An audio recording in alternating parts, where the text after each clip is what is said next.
Up next on Focus, energy efficiency. Want to learn how to cut your energy bill? Well, you've come to the right place. Our guest today will educate us on how to make our homes and businesses more energy efficient. And they'll explain how we can do our part to preserve precious resources. That's straight ahead on this edition of Focus.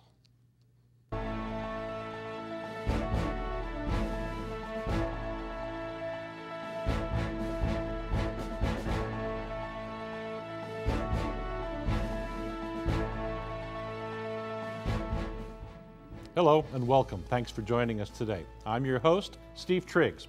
Going green or being green are terms you often hear in reference to lifestyle changes people make to preserve the environment.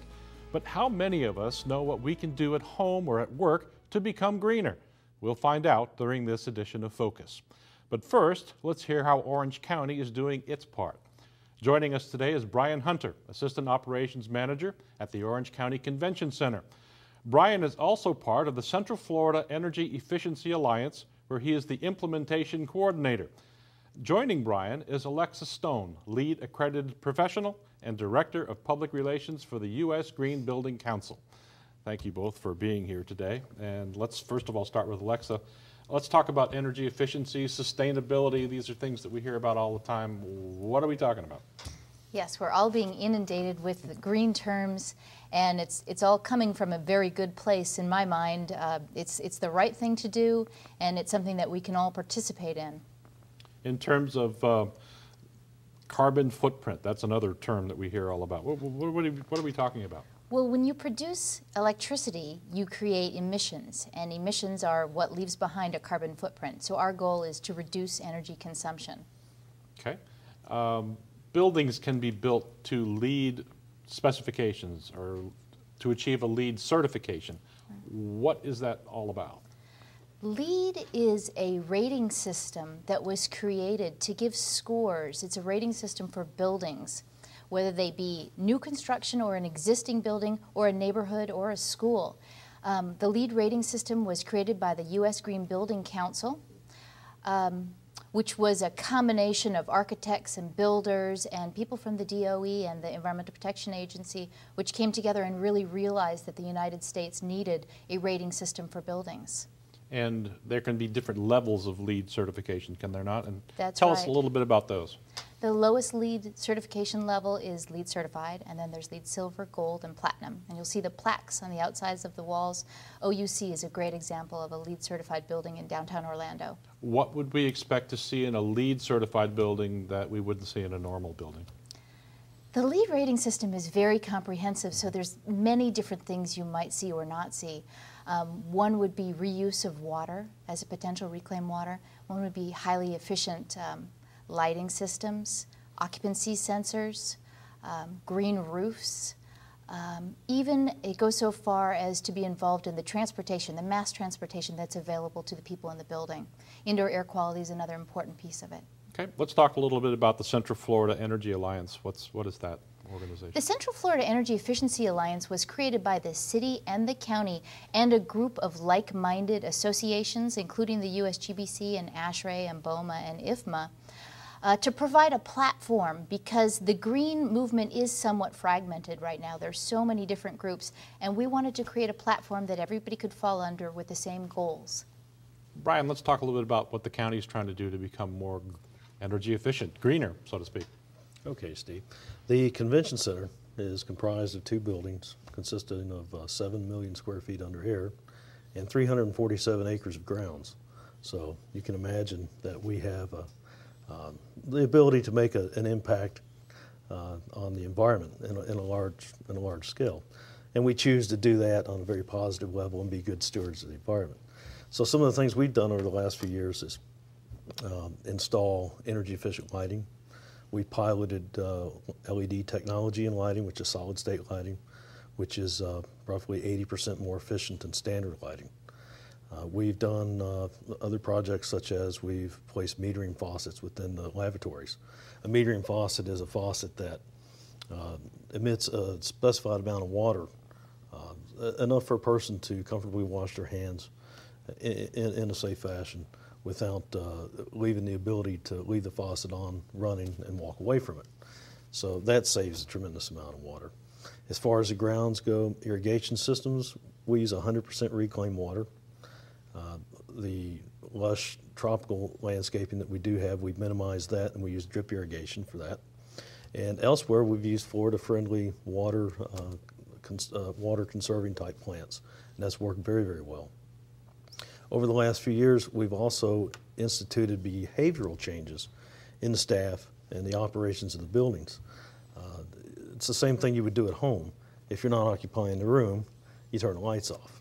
If you're not using refrigerators or cooling units or spaces, turn the HVAC off, save energy. And that's something people can do both at home, small businesses, and in large facilities like the convention center to save energy. And as Alexa mentioned earlier, by saving energy, you're not only saving money, but you're also saving carbon emissions in the air that are created by generating electricity at fossil fuel plants. Let's talk also about recycling. I know we get a lot of people, tens of thousands, come through the convention center all the time. Yes. Obviously, they produce waste. What is the convention center doing to capture and recycle as much of that waste as possible? The convention center is ISO 14001 certified for environmental management systems. What do you mean? That's an international standards organization certification that attests to the fact that you have a very advanced environmental and waste stream management process in place. And through that process, the convention center has been able to reclaim a minimum 60% of solid waste stream, which is impressive. And at times that reaches 80%. So as these large events come into town, we're not just sending all these recyclable products to the landfill, we're actually reclaiming them.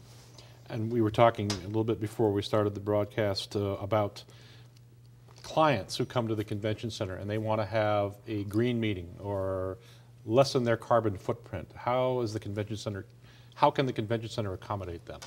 Well, we've had clients that are, that's one of their top commitments, to have greener events, and we do accommodate them. We've even had events that take their organic waste material and compost it. So, and make sure that everything's recycled. And what they like to do is they like to quantify what they have reclaimed and recycled during their event. We assist them in doing that. And can they also purchase credits? Is that something that happens as well? Purchase green credits? That's a whole different entity, and the convention center. We do not participate in carbon offset purchases. Okay. What overall environmental impact do you think that all of these things put together at the convention center have? Well, with the combination of the water conservation, the use of reclaimed water for all of our irrigation, that's a big one, because now you're not withdrawing groundwater to use to irrigate 347, or in this case 85 acres of landscaping, which is significant to the citizens of Orange County, in that we're conserving a precious limited resource in our drinking water. Same with the landfill. We're not sending this waste stream to the landfill, which takes up space in the landfill and shortens the life of the landfill. So we're helping extend the life of that. Let me add one. I know we're running a little bit short on time. We really haven't talked about the solar array. So let's talk about that briefly. What is happening with that? Okay. The solar array was completed in June. It's a 1 million watt photovoltaic array. It's on the roof of the south building.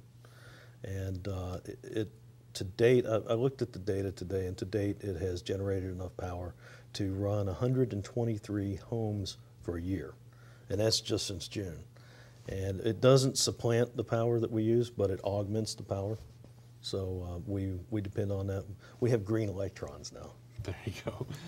That's important, and that's just really the beginning of what's going on at the convention center and throughout Central Florida as all of us try to become greener. Brian, Alexa, thanks for sharing your knowledge with us here today. And coming up after the break, if you own or manage a business, we're going to show you how you can get your commercial space energy efficient as well. We'll be right back after a short break.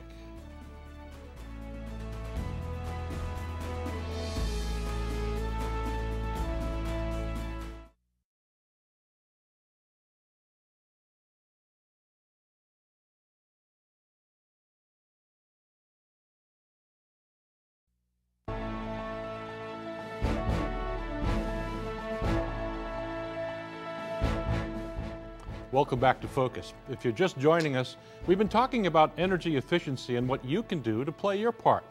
Joining us now is Mike Dillard, Vice President of Mechanical Services for Central Florida, Inc., also known as MSI.